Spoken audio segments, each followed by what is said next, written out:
Tonight, Whyalla residents set to have their say on the future of the beach cafe. A new water restrictions in place along the Darling River. From our 7 Spencer Golf Studios, your nightly news with John Hunt begins now. Good evening, everyone. First tonight, Whyalla City Council says the closure of the city's beach cafe was difficult but legally necessary. The decision sparked anger in the community, but residents are now being asked to help shape its future. The cafe doors are shut and the roller door is down, but the closure of this local beach cafe has left many locals wanting to know why. Following recent inspections of the building, we became aware that there were a number of non-compliances with health, food preparation, building code and safety requirements. As a result, Whyalla City Council says it made the difficult decision to close the cafe. Leaving the cafe to continue to operate was really not an option because to do so would have meant that council would have been in breach of legal, regulatory and legislative requirements. The member for Giles says locals enjoy having a place to sit and drink a coffee, calling for a reasonable compromise. Well, I know that a lot of people in Whyalla are disappointed about the closure, so I'm sure council are going to look at what can be done to provide a facility within their legal obligations. Mr Hughes, as well as Whyalla Council, also squashing the rumours that the closure is related to plans for the proposed new foreshore hotel. Council has not received those plans and has not considered any plans of that nature. Whyalla Council holding an open forum about the cafe tomorrow night at the Westlands Hotel. There's also going to be a very extensive public engagement process about the beach and the land around the beach. Sophia Contagonis, 7 Spencer Golf News. Port Augusta City Council is calling for help from state and federal governments after an increase in antisocial behaviour across the city. The mayor says the outbreak is threatening the safety of residents. It's a popular place to relax and soak up the summer sun, but concerns are growing about the safety at Port Augusta's foreshore. There has been problems with alcohol being consumed. There's a lot of activity down our CBD area. Our issues are we have vulnerable people that need assistance. We have young children, very young children, that are out and about unsupervised, and we're concerned for them. Locals say the antisocial behaviour is painting a bad picture of the city. Our Aboriginal community, the local Aboriginal community, are very concerned that it always paints a very, very bad picture. Police patrols have increased to help reduce incidents. One of the things that we do need to bear in mind is that the vast majority of these assaults are taking place between people who do know one another or from the same community groups and not from other members of the public. Council says it is organising meetings with state and federal government agencies to discuss how they can better coordinate services and address antisocial behaviour in the city. I did try some extra funding for the City Safe patrols. I was unsuccessful in doing that. I certainly don't mind going back to the Minister and discussing the Council's letter and see whether I can get any change of heart. Katrina Musson, 7 Spencer Golf News. New rules are in place across the Darling River, banning some irrigators from pumping water. The restrictions are aimed at protecting the fragile river system, but Menindee locals say the measures should have been put in place earlier. A boat ramp to nowhere, a small amount of water in the Menindee lakes. These pictures, shot just last week, show what many locals say is the result of poor water management. We're miles away. To pretend that everything's good in the hood is really false. New rules banning irrigators from pumping water from the Darling River have come into effect for the first time today, triggered by 90 days of poor water flow at Whyalla. Water Minister Melinda Pavey calling it a milestone in improving water management, a claim disputed by those on the ground. The state we're in now with no flows over Whyalla for 90 days and still a long way away just highlights what an absolute joke the SDL project is at Menindee. State MP Roy Butler welcomed the small step taken today, but says more needs to be done for long-term water security. The need for a Federal Royal Commission has not gone away. We know that in June 2020, the state government wrote to the federal government requesting a Federal Royal Commission into the Murray-Darling Basin Plan. With water flow reduced even after heavy rainfall. These are big river systems. The Darling's 1,472 kilometres in length. It takes a lot of water to get that river restarted. But there remains fears the situation could still get worse. The Menindee Lakes have got 12 months now of supply left, and that's a similar time frame. We're in a similar position to the fish kills at the end of 18. Lachlan Itter, 7 Spencer Golf News. Victoria has begun the process of reopening its border with New South Wales. From today, travellers from regional areas can enter, provided they get a COVID test within 72 hours and isolate until they return a negative result. Special conditions remain in place for border communities. People in the bush often have to travel across state borders for services like health and specialist appointments. That was never acknowledged in the first round of border closures. Broken Hill residents can currently enter and travel in Victoria simply by showing their licence at a checkpoint.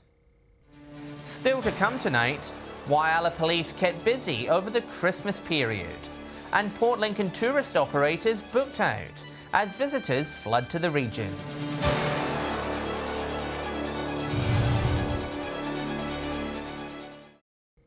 Welcome back. Port Lincoln tourist operators say they're booming, with visitors booking out accommodation and restaurants.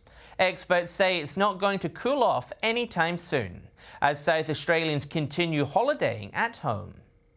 Under a summer sun, dozens of beachgoers line Port Lincoln's foreshore, soaking up the holiday rays and the time off. Swimming in the enclosure and the leisure centre's really fun, and I love going to the surf shops. The city currently experiencing a tourism boom. With international borders still closed, regional locations have enticed big city travellers. Just for a change of scenery, to get out of Adelaide for a little while, just have a few days off after Christmas. Across the west coast, caravan parks are booked out, while tourism operators are making a splash. I've been doing this job for probably about 25 years and I have never had a year like this. Ever since Boxing Day we've been selling out every single day. And it's not just the destinations benefiting. Cars have been packing on board the newly opened Wallaroo to Lucky Bay Ferry. Just more relaxing because you've got 2 hours where you're just sitting around. In Lincoln, traffic's been bumper on the city's foreshore, while holiday shoppers have given local businesses a boost. Chaotic at times, yeah. It's possibly been the busiest season as in tourism yet. Scott Easton says it's helping breathe new life into his business after a challenging 2020. We've been proud to see the tourists back in Port Lincoln, especially after the lockdown. Experts say it's not going to cool off anytime soon as South Australians continue holidaying at home. I think we're looking forward to a record 2021 because my bookings now are coming thick and fast. A sign of hope the city is gradually returning to life as we once knew it. Nathan Regter, 7 Spencer Golf News.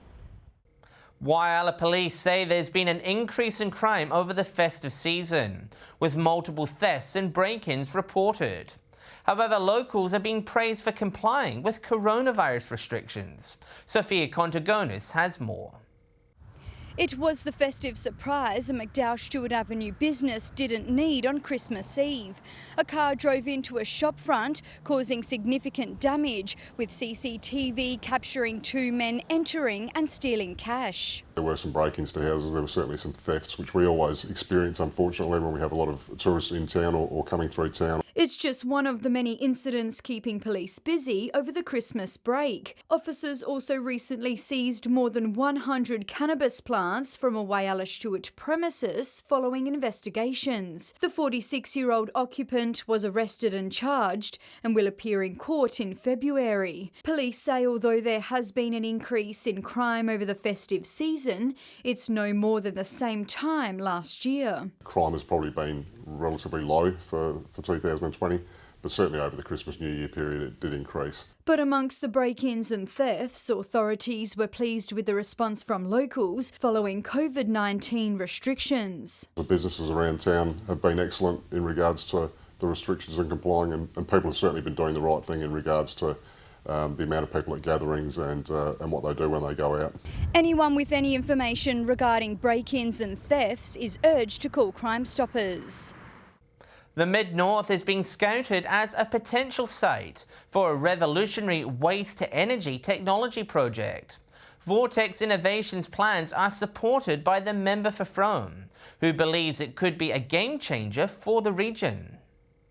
Transforming garbage into energy. This company says its plans are not a waste of time. We're looking at preventing the waste that's still going to landfill and turning that into a usable process or source of energy for local communities. Vortex Innovations' Jason Rogers grew up in Lee Creek but is now based in Melbourne. He's returned to his home soil this week to discuss the concept. Trying to reduce cost to landfill for the community and the council, generate employment and turn that waste into a usable byproduct that they can use for, like I said, electricity, refrigeration. He says businesses of all sizes could benefit. Being a small modular process, we can put the system on site at their back door, not through the grid network that's further down the line. So it's pretty much behind the meter energy supply. Like landfill, contaminated soil, also tyres, hospital waste, any of those wastes that currently at the moment that has to be transported down to Inkerman and Dublin. Jeff Brock is also supporting the idea, warning regional areas have to do more to reduce waste. We've got the opportunity to do this here, but what we've got to be able to do is make certain we don't actually bury our waste, we don't put any more to landfill. We've got to look at new technology. For now, Vortex Innovations' plans for South Australia remain just that, as the company works towards making it a reality. Shari Hams, 7 Spencer Gulf News. Stay with us. A new film showcasing shark cage diving launched, and a Port Perry hotel raising funds to help protect a local icon.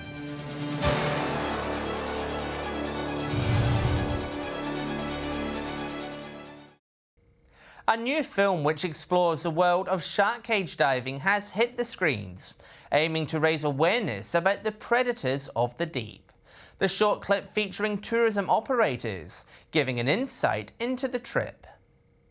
Exploring the mysterious world of the deep, this film is aimed at taking your breath away.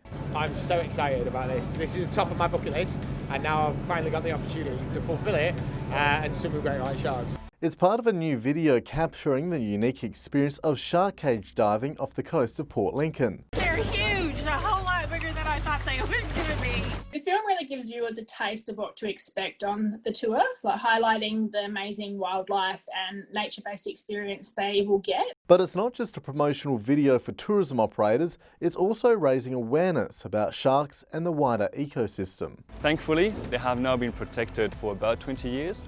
And this is hopefully helping maintaining and even recovering the population of white sharks. A staggering 10,000 people travel to Port Lincoln each year to experience shark cage diving, injecting more than $14 million into the region. 85% of the people would never have come here if it wasn't for cage diving.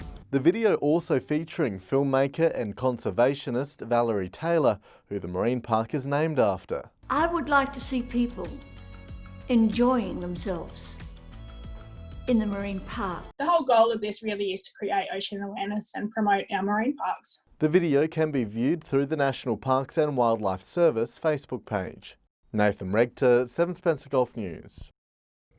Port Perry's Federal Hotel Watchtower is under threat, with years of water damage disintegrating the structure.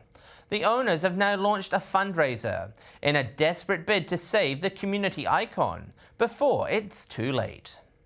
This iconic watchtower crumbling before its owner's eyes. The breathtaking views it has to offer are now under threat. We have real concerns that if we don't do something now, it could become a safety issue, and once it becomes a safety issue, it could be removed. Patrons of the beloved Federal Hotel encouraged Kylie and Mark Phillips to start fundraising in a desperate bid to save it. We need $40,000, we believe, to waterproof the watchtower. And what that is simply just to reseal it, to stop the water coming in and to stop the damage getting any worse than what it already is. It follows months of stress, with the couple bearing the brunt of gruelling COVID-19 restrictions, this year taking a toll on their hip pockets. There's been enough stresses this year. This is just one more of them. It's when you're having a business that's been closed for 4 months and you've got reduced numbers and the stress of trying to run a hotel with those reduced numbers. They have high hopes for its future, but say without the work, it may have to be demolished. We need the money to waterproof it just to save it so we can then work on it in the future. An ex-Pirie resident or someone that's travelling around and likes to see something like this open up to the public and as a tourist attraction, we'd invite you to use the GoFundMe page. Residents are being encouraged to donate through their GoFundMe page or when visiting the hotel. Shari Hams, 7 Spencer Gulf News. Local sport is slowly resuming, with softball returning to parts of our region over the weekend. With all the scores, here's Lachlan Itter with the weekend sport wrap. Many local teams are still enjoying holidays, but softball players in Whyalla couldn't wait to return to the field. Among them, some standout junior players. Eagles had just 8 players compared with Roadrunners' 13, but still managed to come away with the win by 6 runs. Gloria Colson hit a home run while Carmen Buzzicott did well in the middle, having 3 safe hits. Her pitching skills standing out too. Meanwhile, errors cost the Tigers their game against Indians. Jeannie McIntosh hit a home while junior Hayley Wilson stole home. Montana Tremble, also a junior, played well with 2 safe hits and saved some runs in the outfield. Southern Flinders tennis went ahead on Saturday in scorching conditions, a top of 37 in Port Pirie. Doubles play still went ahead. Wilmington, Port Pirie, Wirrabra, Melrose and Port Germain all came out on top, and I'm sure all teams will be hoping for much cooler conditions next time. If your league is getting back into the action and you'd like your scores to be in our bulletin, please get in touch through our Facebook page. Stay with us after the break. Whyalla residents enjoying some foreshore fun. And Alex Sykes will have the latest weather details.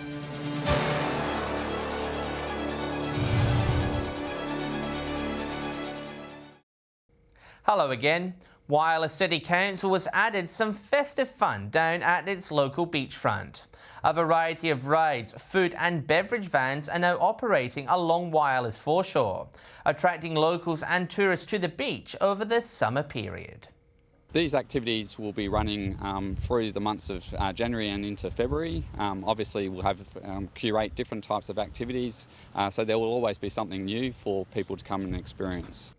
New activities and attractions have been organised for each week, with the Youth Advisory Committee also providing a sheltered space for locals to sit and enjoy a coffee. Time to take a look at what's happening in the weather across our region over the next few days. With all the details, here's Alex Sykes.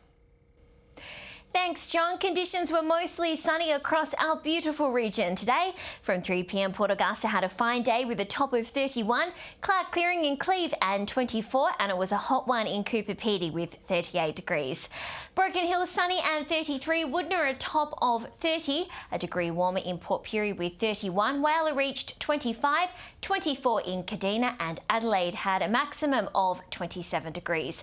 Taking a look at the satellite image now, patchy low cloud over southern parts of SA due to moist southeasterly winds is not rain bearing. Skies are clear elsewhere under high pressure and a dry and hot air mass. Moving on to tomorrow's weather outlook now, and we'll start with the Gulf waters. South to southeasterly winds reaching up to 15 knots with seas and swells around 1 metre. To tomorrow's temperatures, mainly fine across most of the region. Port Lincoln mostly sunny with a high of 26, mostly fine and 29 in Cleve. Woodner partly cloudy and 31. Windy conditions in Whyalla with a top of 29. Port Augusta mostly fine and 35. Partly cloudy and 29 in Kadina. Port Pirie with a max of 31. Clare a degree warmer with 32 degrees. And hot and becoming windy in Broken Hill, a max of 41. Taking a look further through the week now, mostly fine conditions on Thursday with windy conditions beginning to emerge in the south of the region. Cooper Pedy with the region's top of 38, Broken Hill partly cloudy 32, Port Augusta and Port Pirie both 28 degrees, Woodner 30, 25 in Whyalla and Adelaide and 26 in Kadina. Friday we will see similar conditions throughout the region with some milder temperatures. 32 in Cooper Pedy, Broken Hill will be 28, tops of 27 in Woodner, Port Pirie, Whyalla. Will be windy with a high of 24, 25 for Kadina and mostly sunny in Adelaide. Mostly fine weather leading into the weekend. 29 and mostly sunny in Cooper Pedy on Friday. Tops of 27 for Broken Hill, Port Augusta, Port Pirie and Woodner. Kadina will have a high of 26, partly cloudy there, and a top of 25 degrees if you're heading to Adelaide. So looking mostly fine this week, John, with some windy conditions in the south of the region. That's all the weather from me for tonight. It's back to you. Thanks for that, Alex. And that's the local news this Tuesday evening. Thanks for joining us. I'll have updates later, and we will be back tomorrow at 7 p.m. Until then, on behalf of the team, enjoy your evening. Good night.